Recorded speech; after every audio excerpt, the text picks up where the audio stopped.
Hello friends, welcome to my YouTube channel. तो दोस्तों, इस वीडियो में हम लोग एडुटेरिया के द्वारा जारी बिहार तथ्य संग्रह में आधुनिक बिहार को कवर करने वाले हैं। पिछले वीडियो में हम लोगों ने प्राचीन बिहार और मध्यकालीन बिहार के बारे में देख लिया था। तो आइए अपने हम वीडियो को शुरू करते हैं। तो आधुनिक बिहार के में हम लोग क्या क्या पढ़ेंगे। तो यूरोपियन कंपनियों का आगमन, जनजातीय विद्रोह, 1857 की क्रांति और बिहार, राष्ट्रीय आंदोलन और बिहार और पृथक बिहार का गठन। ये आधुनिक बिहार के अंतर्गत हम इन 5 चीजों को कवर करेंगे। तो आइए हम लोग शुरू करते हैं। तो यूरोपियन कंपनियों का आगमन। बिहार में सर्वप्रथम कौन आए थे? पुर्तगाली आए, जो हुगली से पटना नाव द्वारा व्यापार करते थे।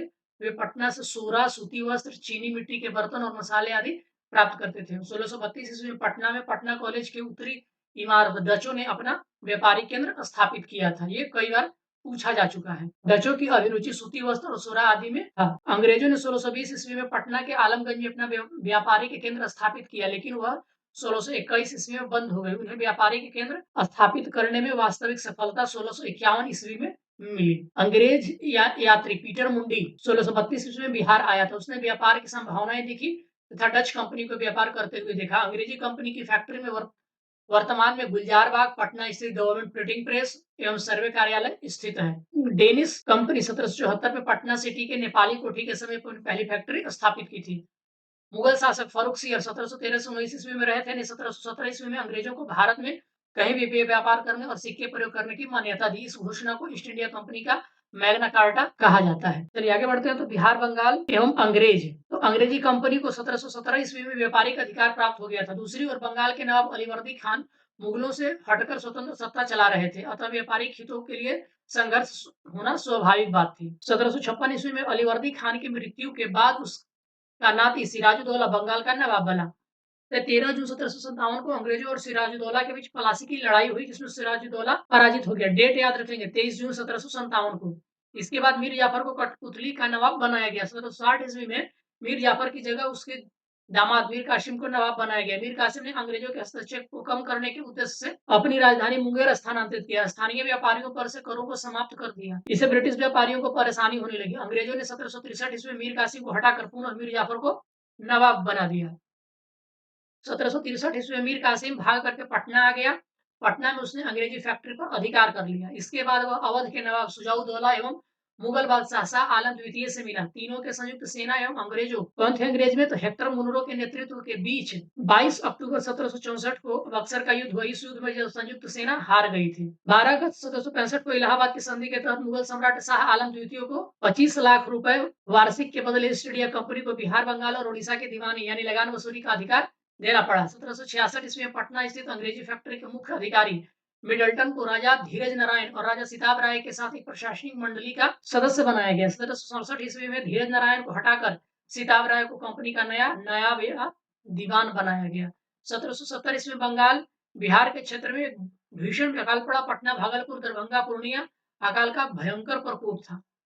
1783 ईस्वी में बिहार में पुनः अकाल पड़ा। जांच अधिकारी जॉन सोर ने एक अन्नगार के निर्माण का सुझाव दिया। इस सुझाव पर 1784 में पटना में ब्रिटिश इंजीनियर जॉन गास्टिन के द्वारा गोल घर का निर्माण कराया गया। अब जनजातीय विद्रोह को देख लेते हैं। तो जनजातीय क्षेत्रों में अंग्रेजों के बढ़ते राजनीतिक, आर्थिक एवं धार्मिक हस्तक्षेप के कारण कई जनजातीय विद्रोह हुए। बिहार के प्रमुख जनजातीय विद्रोह निम्नलिखित हैं। कौन कौन से? तो तमाड़ विद्रोह, ये कब हुआ था? तो 1789 से 94 के बीच छोटा नागपुर के आसपास। चेरो विद्रोह 1800 से 1802 ईस्वी के आसपास पलामू में, नेता थे इसके भूषण सिंह। हो विद्रोह 1820 से 21 के आसपास सिंहभूम में हुआ था। कोल विद्रोह 1831-32 छोटा नागपुर में बुद्धू भगत के नेतृत्व में। संथाल विद्रोह 1855-56 में संथाल परगना सिद्धू कान्हू में चांद एवं भैरव इसके नेता थे। सरदार विद्रोह 1858 से 95 तक लड़ा गया था छोटा नागपुर और सिंहभूम में। मुंडा विद्रोह 1895 से 1900 के बीच छोटा नागपुर, बिरसा मुंडा के नेतृत्व में। टाना भगत आंदोलन गुमला में लड़ा गया था 1913-14 में, जतरा भगत के नेतृत्व में। अब देख लेते हैं संथाल विद्रोह के बारे में। तो 1857 की क्रांति से तुरंत पहले यह विद्रोह भागलपुर के से राजमहल तक क्षेत्र में हुआ था। इसमें दामन या कोह नाम से जाना जाता है। यह जनजातीय शोषण के विरुद्ध प्रथम सशक्त जनजातीय विद्रोह था। इस विद्रोह का कारण बाहरी लोगों, दीपुओं द्वारा शोषण, मांझी व्यवस्था एवं पराहा पंचायत व्यवस्था में परिवर्तन आदि था। इस विद्रोह का नेतृत्व सिद्धू कान्हू चांद भैरव ने किया था। यह विद्रोह असफल रहा, लेकिन इसका परिणाम स्वरूप संथाल परगना काश्तकारी अधिनियम 1869, संथाल परगना और माझी व्यवस्था को मान्यता दी गई। मुंडा विद्रोह 1895-1900 में हुआ था। यह जनजातीय विद्रोहों में सबसे सशक्त जनजातीय विद्रोह था। विद्रोह की व्याप्ति के कारण इसे उलगुलान विद्रोह के नाम से भी जाना जाता है। इस विद्रोह का कारण दीकुओं का शोषण, खुटकटी व्यवस्था में परिवर्तन एवं धार्मिक मामलों में हस्तक्षेप था। इस विद्रोह का नेतृत्व बिरसा मुंडा ने किया था। उन्होंने आनंद पांडे से वैष्णव धर्म की दीक्षा प्राप्त की। उन्होंने स्वयं को शिवगंगा का अवतार बताया। उन्होंने आचरण शुद्धता, आत्मसुधार और एकेश्वरवाद का उपदेश दिया। इस विद्रोह का तीव्र रूप जो है वो 1899 ईस्वी में रहा, जब कई स्थानों पर अंग्रेजों को हराया गया। 3 फरवरी 1900 को बिरसा मुंडा को गिरफ्तार कर लिया गया। 3 जून 1900 ईस्वी को हैजा के कारण उनकी मृत्यु हो गई। विद्रोह के परिणाम स्वरूप हुटकट्टी व्यवस्था पुनः लागू की गई। छोटा नागपुर काश्तकारी अधिनियम 1908 पारित किया गया। ये सब अधिनियम याद रखेंगे, हो सकता है आपको एग्जाम में पूछ दिए जाए। तो बिरसा मुंडा को गिरफ्तार कब किया गया था? 3 फरवरी 1900 को। 1857 की क्रांति के पूर्व बिहार में हुए विद्रोह आंदोलन, तो बहावी आंदोलन हुआ था। बहावी आंदोलन के प्रवर्तक कौन थे? तो अब्दुल अल वहाब थे। उन्होंने अरब क्षेत्र में इसको आरंभ किया था। भारत में इसको सैयद अहमद बरेलवी रायबरेली के थे, ये ने नेतृत्व प्रदान किया था। प्रारंभ में इस विद्रोह का उद्देश्य धार्मिक सुधार था, परंतु बाद में राजनीतिक सुधार एवं आंदोलन के रूप में ये बदल गया। भारत में इस विद्रोह के 2 केंद्र थे। प्रथम केंद्र था सीतना, जो कि पश्चिमोत्तर सीमा पर, और दूसरा केंद्र था पटना। पटना केंद्र से धन और स्वयं सेवकों को सीतना भेजा जाता था। सैयद अहमद बरेलवी ने पटना में अपने 4 प्रतिनिधि चुने: इनायत अली, विलायत अली, फरहत अली और मोहम्मद हुसैन।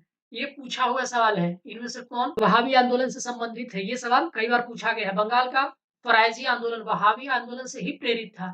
वहाबी आंदोलन के दमन के लिए 1863 ईस्वी में अम्बाला तथा 1865 ईस्वी में पटना अभियान चलाया गया।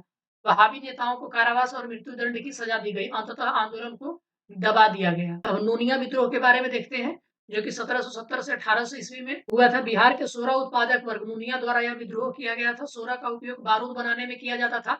बिहार में सोरा उत्पादन मुजफ्फरपुर, सारण, हाजीपुर, पूर्णिया आदि क्षेत्रों में होता था। बिचौलिए कच्चा सोरा ब्रिटिश कारखाने को देते थे तथा मुनाफा स्वयं रख लेते थे। परिणाम स्वरूप नूनिया समुदाय ने गुप्त रूप से सोरा बेचना शुरू कर दिया। अंग्रेजों ने इस पर रोक लगाई। इसके विरुद्ध में नूनिया समुदाय ने विद्रोह कर दिया। अंततः अंग्रेजों द्वारा इस विद्रोह को दबा दिया गया। अब लोटा विद्रोह देखते हैं, जो कि 1856 ईस्वी में हुआ था। यह विद्रोह मुजफ्फरपुर जेल कैदियों के द्वारा चलाया गया था। जेल में कैदियों को पहले पीतल का लोटा दिया जाता था, बाद में सरकार ने मिट्टी का लोटा देने का निर्णय किया। कैदियों ने इसका कड़ा विरोध किया और 1856 में विद्रोह कर दिया। परिणाम स्वरूप अंग्रेजी सरकार को पुनः कैदियों को पीतल का लोटा देना पड़ा। 1857 को क्रांति और बिहार की क्या भूमिका रही, इसको देखते हैं। तो बिहार में 1857 की क्रांति 12 जून 1857 को देवघर जिले के रोहिणी गांव में 32वीं इन्फेंट्री रेजिमेंट के सैनिकों के विद्रोह से शुरू हुआ था। याद रखेंगे 12 जून 1857, इस डेट को मत भूलिएगा, कई बार पूछा गया। इस विद्रोह में लेफ्टिनेंट नॉर्मन लेस्ली और सार्जेंट डॉक्टर ग्रांट मारे गए थे।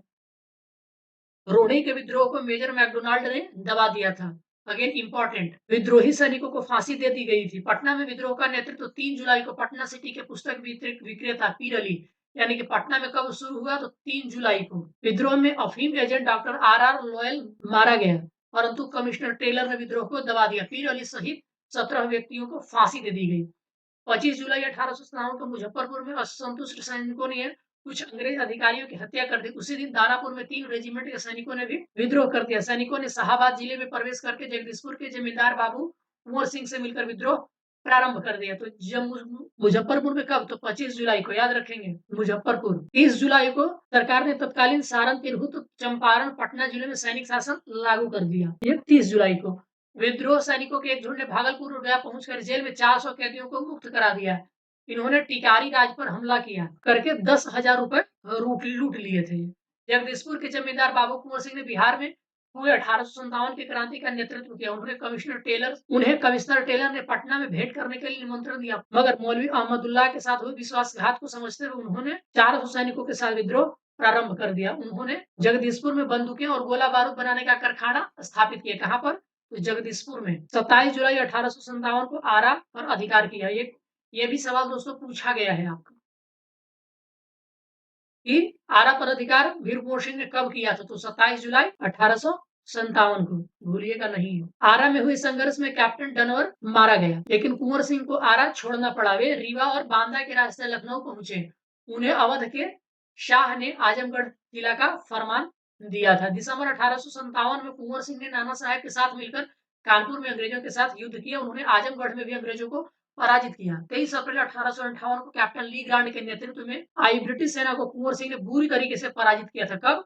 23 अप्रैल 1858 को। ये भूलिएगा नहीं। ये सब डेट चूंकि बीपीएस से बहुत पूछती है। शिवराजपुर घाट गंगा नदी पर है। पार करने के क्रम में सेनापति डगलस की गोली से कुंवर सिंह का बायां हाथ घायल हो गया था। उन्होंने अपना बायां हाथ काट करके गंगा में प्रवाहित करते हुए कहा, हे गंगा मैया, अपने प्यारे की यह अकिंचन भेंट स्वीकार करो। 26 अप्रैल 1858 को कुंवर सिंह की मृत्यु हो गई। याद रखेंगे कब? 26 अप्रैल को। कुंवर सिंह की मृत्यु के बाद उनके छोटे भाई अमर सिंह ने आंदोलन का नेतृत्व संभाला, जबकि दूसरे भाई हरिकिशन सिंह ने इनको पूर्ण सहयोग दिया था। अमर सिंह ने कैमूर की पहाड़ी में मोर्चाबंदी कर सरकार के विरुद्ध संघर्ष जारी रखा। नवंबर 1858 ईस्वी तक अंग्रेजी सरकार पुनः स्थापित हो गया। विद्रोहियों ने हथियार डाल दिए। महारानी विक्टोरिया ने क्षमादान की घोषणा की, परंतु अमर सिंह आदि को दंडित किया गया।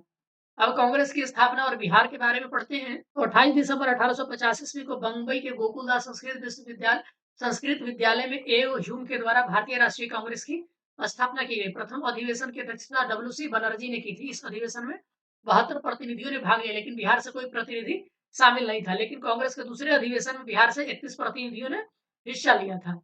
बिहार में हुए कांग्रेस का अधिवेशन कौन कौन हुआ, तो आइए देख लेते हैं। तो 27वां अधिवेशन 1912 ईस्वी में बांकीपुर पटना में हुआ था और इसकी अध्यक्षता आर.एन. मधुलकर ने की थी। 37वां अधिवेशन कांग्रेस का 1922 ईस्वी में गया में हुआ था और इसकी अध्यक्षता सी.आर. दास ने किया था। और 54वां अधिवेशन जो कि 1940 ईस्वी में रामगढ़ झारखंड में हुआ था और इसकी अध्यक्षता मौलाना अबुल कलाम आजाद ने किया था, क्योंकि उस वक्त झारखंड भी बिहार का ही हिस्सा था। अगर आज के बिहार के परिप्रेक्ष्य की बात करें तो 2 हुए थे, लेकिन तब के बिहार के परिप्रेक्ष्य की बात करें तो 3 हुए थे। ठीक है दोस्तों, चलिए बंग भंग और स्वदेशी आंदोलन और बिहार का रोल। बंगाल विभाजन की घोषणा जो है 20 जुलाई 1905 ईस्वी को की गई है। याद रखेंगे डेट को। तत्कालीन वायसराय लॉर्ड कर्जन ने की थी। इसे 16 अक्टूबर 1905 को प्रभावी किया गया था। घोषणा 20 जुलाई और प्रभावी 16 अक्टूबर को। विभाजन के विरोध में संपूर्ण देश में बंग भंग विरोधी आंदोलन शुरू हो गया था। बंगाल विभाजन के विरोध में बिहार में प्रधानाध्यापक सतीश चंद्र चक्रवर्ती की प्रेरणा से 16 दिसंबर 1905 को दरभंगा में रक्षाबंधन दिवस मनाया गया था। Very very important. ये बिहार में इसके नेतृत्व में दरभंगा रक्षाबंधन मनाया गया था। तो 16 दिसंबर 1905 को प्रधानाध्यापक सतीश चंद्र चक्रवर्ती के नेतृत्व में विरोध को सशक्त बनाने के लिए बिहारी स्टूडेंट कॉन्फ्रेंस की स्थापना 1906 में हुई थी। बंगाल विभाजन को 1911 में रद्द कर दिया गया था। अब मुजफ्फरपुर बम कांड, इससे सवाल पिछली बार पूछा गया था। ये 1908 ईस्वी में हुआ था दोस्तों। मुजफ्फरपुर में 30 अप्रैल 1908 को खुदीराम बोस और प्रफुल्ल चाकी ने जज किंग्सफोर्ड की हत्या करने का प्रयास किया। उन्होंने गाड़ी पर बम फेंका, लेकिन गाड़ी में प्रिंगले केनेडी की पत्नी और पुत्र थी। बम कांड में उनकी मृत्यु हो गई। घटना के बाद वे दोनों रेलवे लाइन से समस्तीपुर भाग निकले। प्रफुल्ल चाकी ने गिरफ्तारी से बचने के लिए आत्महत्या कर, लेकिन खुदीराम बोस पूसा में पकड़े गए। खुदीराम बोस को 18 वर्ष की आयु में 11 अगस्त 1908 को फांसी की सजा सुनाई गई। होम रूल आंदोलन और बिहार 1916 ईस्वी में एनी बसंत के नेतृत्व में मद्रास और बाल गंगाधर तिलक के नेतृत्व में पुणे में होम रूल की स्थापना हुई। बिहार में 16 दिसंबर 1916 को मौलाना मजरूल हक की अध्यक्षता में होम रूल की स्थापना की गई। कब? तो 16 दिसंबर 1916 को। और वैसे देखा जाए तो होम रूल की स्थापना कौन कौन किया था? तो एनी बसंत ने मद्रास में और बाल गंगाधर तिलक ने पुणे में। खान बहादुर सरफराज, हुसैन खान एवं राय बहादुर, पूर्णेंदु नारायण सिन्हा उपाध्यक्ष एवं चंद्रवंशी सहाय एवं बैद्यनाथ नारायण सिंह सचिव बनाए गए थे। श्रीमती एनी बसंत पहली बार 18 अप्रैल 1918 को और दूसरी बार 25 जुलाई 1918 को पटना आई थी। उन्होंने होम रूल के विचारों से सबको अवगत कराया। इस आंदोलन का उद्देश्य ब्रिटिश साम्राज्य के अधीन रहते हुए संवैधानिक तरीके से स्वशासन को हासिल करना था। अब चंपारण सत्याग्रह के बारे में बात करते हैं। जो 1917 ईस्वी में हुआ था। चंपारण में किसानों के लिए 3 कठिया प्रणाली प्रचलित थी। इसके तहत किसानों को प्रत्येक 20 कट्ठे में 3 कट्ठे नील की खेती करनी होती थी। इस व्यवस्था के प्रति किसानों में काफी आक्रोश था, क्योंकि नील की फसल भूमि को बंजर बना रही थी, वहीं आर्थिक रूप से शोषक भी थी। 1916 में कांग्रेस का लखनऊ अधिवेशन में मुरली भरहवा गांव के राजकुमार शुक्ल ने इस समस्या पर कांग्रेस नेतृत्व का ध्यान आकृष्ट कराया। ब्रजकिशोर प्रसाद ने एक प्रस्ताव पेश किया। राजकुमार शुक्ल ने महात्मा गांधी जी को बिहार आकर किसानों की समस्या सुनने के लिए आमंत्रित किया। गांधी जी की कलकत्ता से 10 अप्रैल 1917 को पटना पहुंचे थे और 15 अप्रैल 1917 को वे चंपारण मोतिहारी पहुंचे। उन्होंने प्लांटर्स एसोसिएशन के सचिव जे.एम. विल्सन को जांच कार्य में सहयोग करने का अनुरोध किया। चंपारण के जिला मजिस्ट्रेट डब्ल्यू.जे. हार्डकॉर्क ने 16 अप्रैल 1917 ईस्वी को गांधी के चंपारण छोड़ने संबंधी अधिसूचना जारी की। धारा 144 के उल्लंघन के आरोप में उन्हें गिरफ्तार कर लिया गया। बाद में 21 अप्रैल 1917 को उन्हें रिहा किया गया। गांधी जी ने स्वतंत्र जांच कर 13 मई 1917 को अपनी जांच रिपोर्ट बिहार और उड़ीसा के मुख्य सचिव को सौंप दी। परिणाम स्वरूप कृषकों की स्थिति की जांच के लिए चंपारण एग्रेरियन समिति का गठन किया गया। इसी समिति के अध्यक्ष मध्य प्रदेश के आयुक्त एफजी सलाई थे। महात्मा गांधी, एलसी आदामी, राजा हरिहर प्रसाद, रायन सिंह, डीजे रीड और जी वैमी आदि इनके अन्य सदस्य थे। समिति ने अपनी रिपोर्ट में तीन कठिया प्रथा समाप्त करने की अनुशंसा की। इस प्रकार गांधी जी का भारत में प्रथम सत्याग्रह का प्रयोग सफल हो गया। चंपारण सत्याग्रह में गांधी जी के प्रमुख सहयोगी डॉक्टर राजेंद्र प्रसाद, ब्रजकिशोर प्रसाद, अनुग्रह नारायण सिन्हा, धर्मीधर, मजहरूल हक, राजकुमार शुक्ल, रामनवमी प्रसाद, शंभू शरण इत्यादि शामिल थे। आप इन सभी नाम को जेहन में रखेंगे क्योंकि कई बार ये पूछा गया है। चंपारण सत्याग्रह गांधी जी के द्वारा भारत में चला गया प्रथम सत्याग्रह था। चंपारण सत्याग्रह से प्रेरित होकर के जून 1919 में मधुबनी जिले के किसानों ने स्वामी विद्यानंद के नेतृत्व में दरभंगा राज के विरुद्ध आंदोलन किया था। कब? तो जून 1919 ईस्वी में। अब किसान सभा 1922-23 में मुंगेर में शाह मोहम्मद जुबैर की अध्यक्षता में किसान सभा का गठन हुआ। श्री कृष्ण सिंह इसके उपाध्यक्ष और सिद्धेश्वरी चौधरी अमनंद किशोर इसके सचिव बने। 1928 ईस्वी में स्वामी सहजानंद सरस्वती ने बिहटा पटना में औपचारिक किसान सभा की स्थापना की। नवंबर 1929 में सोनपुर मेले में स्वामी सहजानंद सरस्वती की अध्यक्षता में विधिवत प्रांतीय किसान सभा की स्थापना की गई। इसके सचिव श्री कृष्ण सिंह थे। बिहार किसान आंदोलन में कार्यानंद शर्मा, राहुल सांकृत्यायन, पंचानंद शर्मा और यदुनंदन शर्मा आदि नेता शामिल थे। बिहार प्रांतीय किसान सभा का दूसरा अधिवेशन पुरुषोत्तम दास टंडन की अध्यक्षता में 1934 ईस्वी में हुआ। तीसरा अधिवेशन स्वामी सहजानंद सरस्वती की अध्यक्षता में 1935 ईस्वी में हाजीपुर में हुआ था। नवंबर 1936 में कार्यानंद शर्मा के नेतृत्व में मुंगेर के बड़हिया ताल में बिहार प्रांतीय किसान सभा ने जमींदारी उत्पीड़न के विरुद्ध संघर्ष किया था। 11 अप्रैल 1936 को लखनऊ में स्वामी सहजानंद की अध्यक्षता में अखिल भारतीय किसान सभा का गठन हुआ। इसके सचिव कौन थे? तो एनजी रंगा थे। किसान सभा का मुख्य उद्देश्य किसानों की समस्याओं को राष्ट्रीय स्तर पर लाना और उसका समाधान करना था। तो प्रमुख रूप से कौन से किसान आंदोलन हुए बिहार में देख लेते हैं। तो पहला हुआ था सोनपुर में 1929 ईस्वी में स्वामी सहजानंद के नेतृत्व में। दूसरा हुआ था गया में 1934 में पुरुषोत्तम दास टंडन के नेतृत्व में। और तीसरा हुआ था हाजीपुर में 1935 ईस्वी में स्वामी सहजानंद के नेतृत्व में। और प्रमुख नेता देख लेते हैं अपने अपने क्षेत्र के। तो यदुनंदन शर्मा गया कार्य क्षेत्र के थे। यमुना कारगी ये थे दरभंगा और सारण क्षेत्र के। राहुल सांकृत्यायन ये अनवारी अंबारी यानी सीवान के थे ये। और कार्यानंद शर्मा मुंगेर यानी कि बढ़िया ताल के थे। कौन? कार्यानंद शर्मा, याद रखेंगे। अब खिलाफत आंदोलन और बिहार। तो प्रथम विश्व युद्ध के पश्चात मित्र राष्ट्रों द्वारा तुर्की के खिलाफ तुर्की के खलीफा के साथ अपमानजनक शर्तों के विरोध में खिलाफत आंदोलन 1919 से 23 ईस्वी में हुआ था। नवंबर 1919 में पटना में हसन इमाम की अध्यक्षता में इस सभा का आयोजन हुआ जिसमें शांति समारोहों के बहिष्कार का आह्वान किया गया। तो याद रखेंगे कि बिहार में खिलाफत आंदोलन का नेतृत्व किसकी अध्यक्षता में हुई थी? तो हसन इमाम, नवंबर 1919 ईस्वी में। आगे बढ़ते हैं तो 19 मार्च 1920 को बिहार में सभी मुसलमानों ने हड़ताल कर दिया। 1920 ईस्वी में खिलाफत आंदोलन असहयोग आंदोलन के साथ साथ संचालित होता रहा, लेकिन तुर्की में मुस्तफा कमाल पाशा द्वारा 1924 ईस्वी में खलीफा पद को समाप्त कर देने के कारण खिलाफत आंदोलन स्वतः निष्प्रभावी हो गया।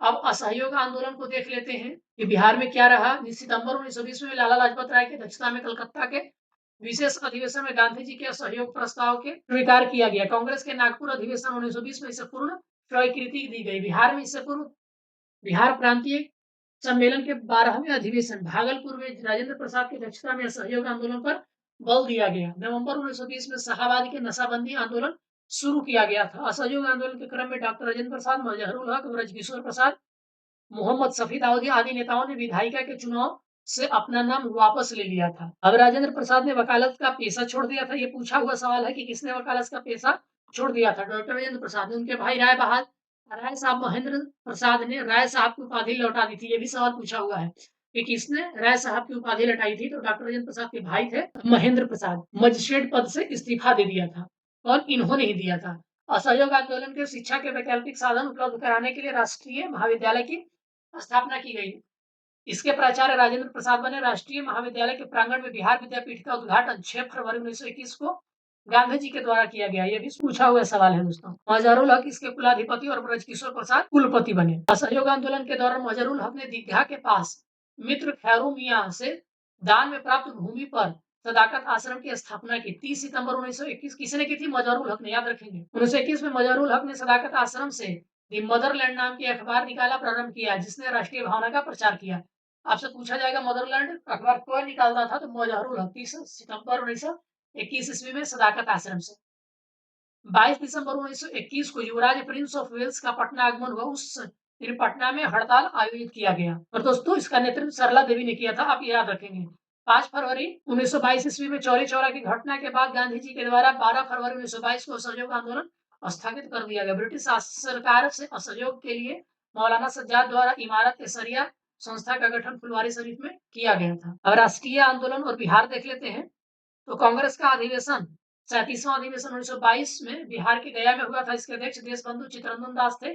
इस अधिवेशन में कांग्रेस द्वारा विधायिका में भाग लेने के बहिष्कार का निर्णय लिया गया था। चित्तरंजन दास मोतीलाल नेहरू आदि विधायिका में प्रवेश के पक्ष में थे, अतः उन्होंने 1923 ईस्वी में स्वराज पार्टी का गठन किया। फरवरी 1923 में स्वराज पार्टी का गठन हुआ। श्री कृष्ण सिंह इसके प्रमुख नेता थे। बिहार में स्वराज पार्टी के प्रथम अध्यक्ष श्री नारायण प्रसाद एवं सचिव अब्दुल बारी सिद्दीकी थे। अध्यक्ष कौन थे? तो श्री नारायण प्रसाद से।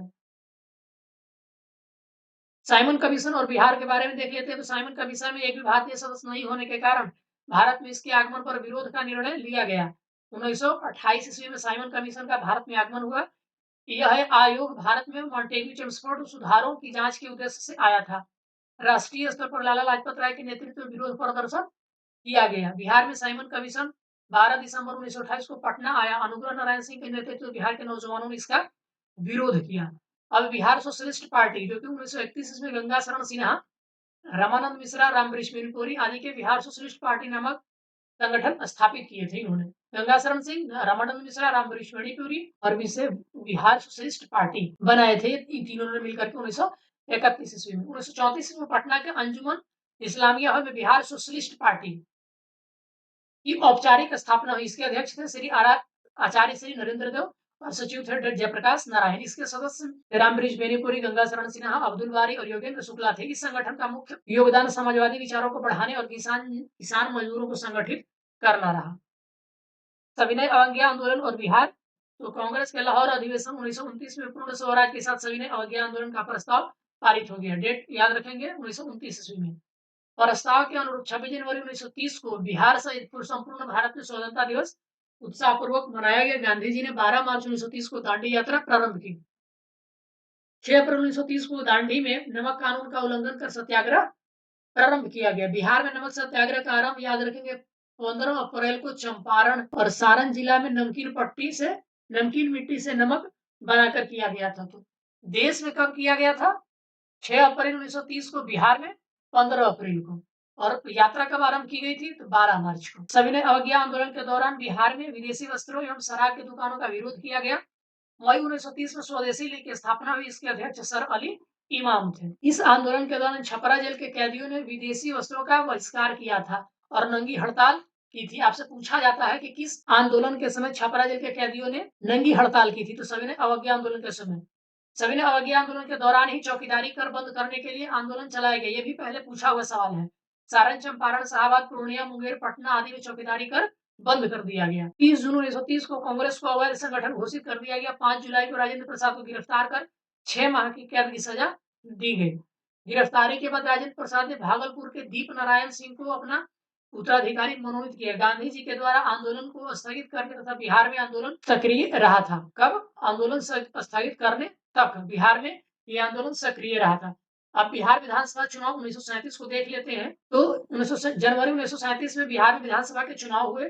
चुनाव में 152 स्थानों में 107 पर कांग्रेस ने चुनाव लड़ा था और 98 स्थानों पर विजयी हुई थी। कांग्रेस को बिहार में पूर्ण बहुमत मिला था।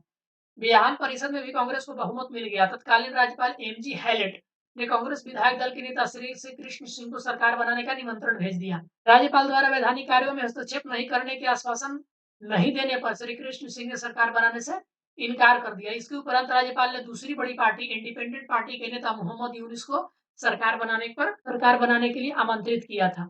मोहम्मद यूनुस के नेतृत्व में बिहार में पहला अंतरिम मंत्रिमंडल 1 अप्रैल 1937 को गठन हुआ था। मोहम्मद यूनुस इस प्रकार बिहार के प्रथम भारतीय प्रधानमंत्री थे। तब जो है राज्यों में होने वाले मुख्यमंत्री को प्रधानमंत्री कहा जाता था। कांग्रेस द्वारा सरकार बनाने के नेतृत्व के निर्णय के बाद मोहम्मद यूनुस ने अंतरिम मंत्रिमंडल से त्याग पत्र दे दिया। 20 जुलाई 1937 को श्री कृष्ण सिंह के नेतृत्व में बिहार में प्रथम कांग्रेस मंत्रिमंडल का गठन किया गया। कब? 20 जुलाई 1937 को। श्री कृष्ण सिंह बिहार के प्रथम कांग्रेसी मुख्यमंत्री बने। रामदयालु सिंह बिहार विधानसभा के प्रथम अध्यक्ष और प्रोफेसर अब्दुल बारी बिहार विधानसभा के प्रथम उपाध्यक्ष निर्वाचित हुए।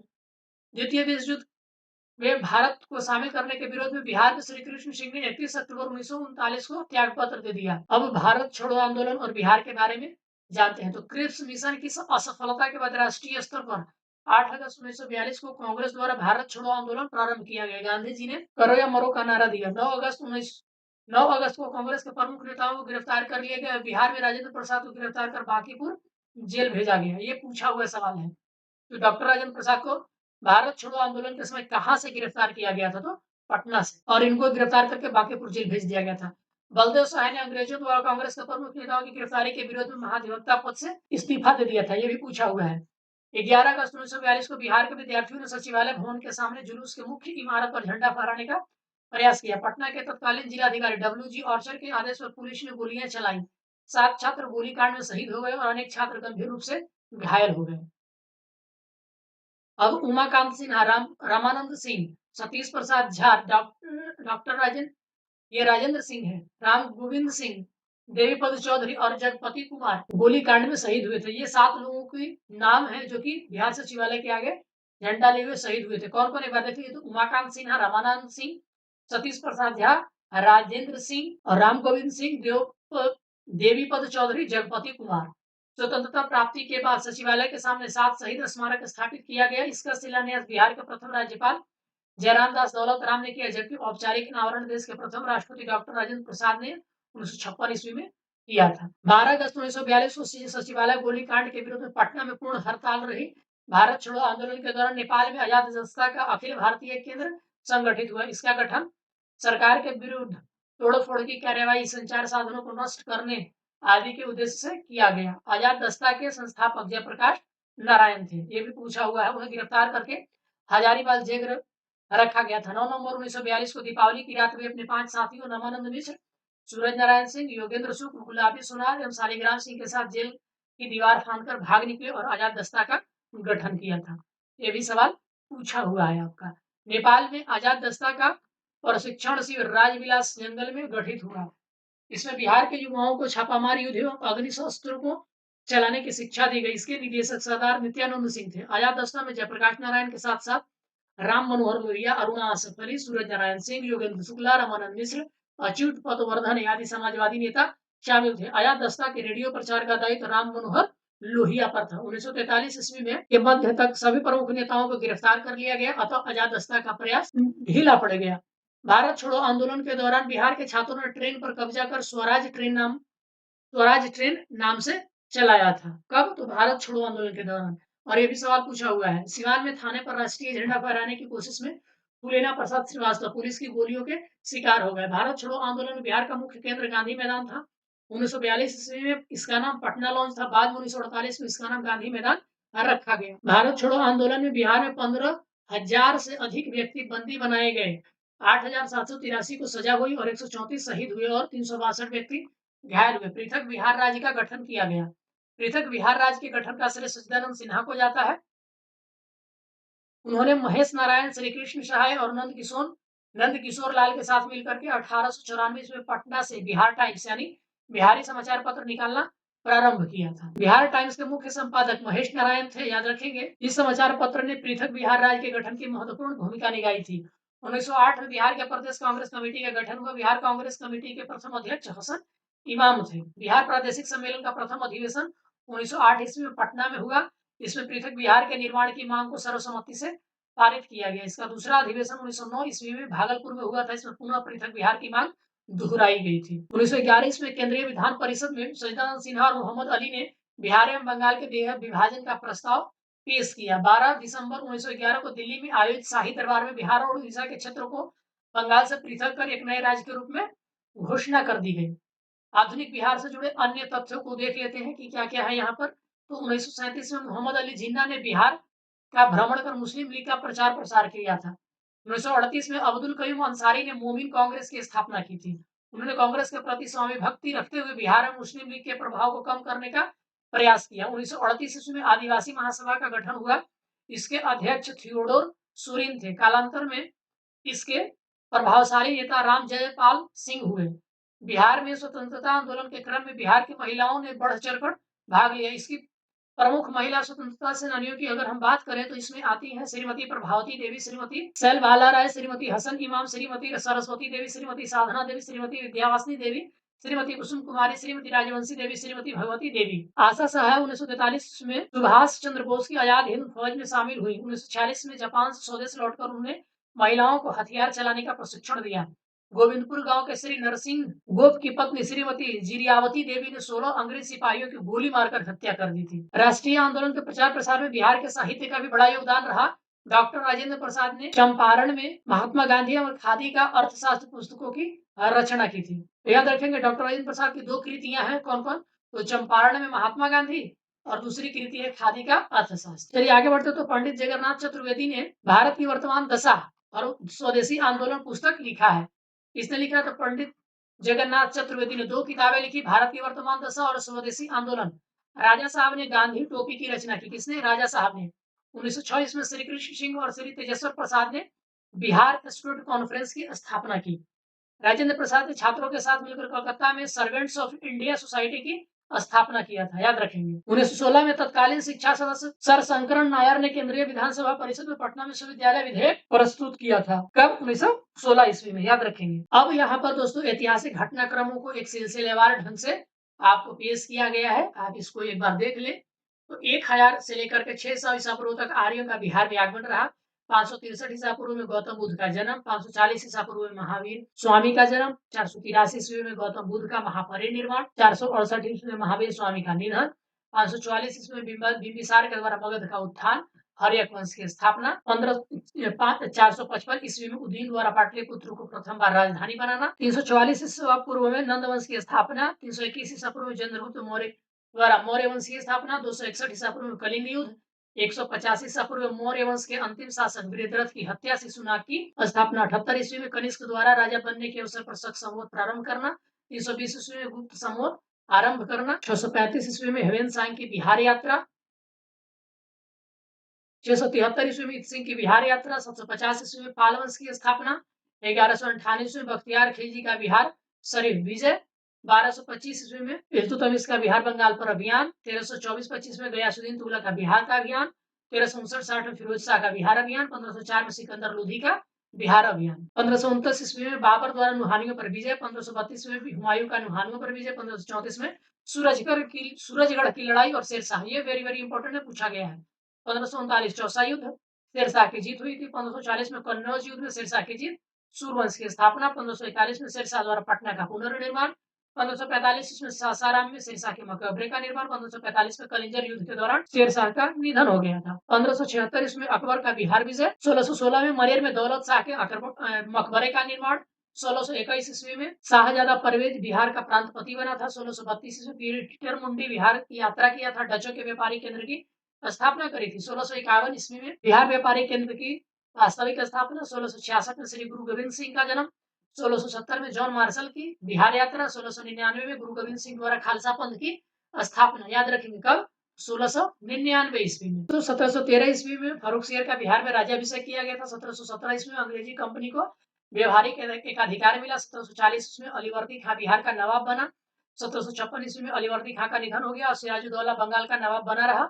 1757 ईस्वी में प्लासी का युद्ध, 1764 में बक्सर का युद्ध, 1765 में इलाहाबाद की संधि, 1770 में बिहार में भीषण अकाल, 1784 में गोलघर का निर्माण और 1821 में बिहार में वहाबी आंदोलन शुरू हुआ। 1855-56 में संथाल विद्रोह, 1856 में मुजफ्फरपुर में लोटा विद्रोह, 1857 में देवघर में बिहार में, 1857 की क्रांति का प्रसार, 1865 में पटना अभियान द्वारा वहाबी आंदोलन का दमन, 1874 ईस्वी में बिहार में अकाल पड़ा था। 1884 में राजेंद्र प्रसाद का जन्म जियादेई में हुआ, सिवान में पड़ता है। 1899-1900 में बिरसा मुंडा आंदोलन, 1906 इसमें बिहार स्टूडेंट कॉन्फ्रेंस की स्थापना, 1908 इसमें मुजफ्फरपुर बम कांड, बिहार कांग्रेस प्रदेश कमेटी का गठन, 1911 में पृथक बिहार प्रांत बनाने की घोषणा, 1912 में पृथक बिहार प्रांत का गठन, 1913 में पटना में सचिंद्र नाथ सान्याल द्वारा अनुशीलन समिति के गठन, 1914 इसमें ताना भगत आंदोलन, 1916 में पटना उच्च न्यायालय की स्थापना, बिहार में होम रूल लीग की स्थापना, 1917 ईस्वी में पटना विश्वविद्यालय की स्थापना, 1919 में बिहार खिलाफत आंदोलन, स्वामी सहजानंद के नेतृत्व में किसान आंदोलन, 1920 में बिहार में असहयोग आंदोलन, मजहरुल हक द्वारा पटना में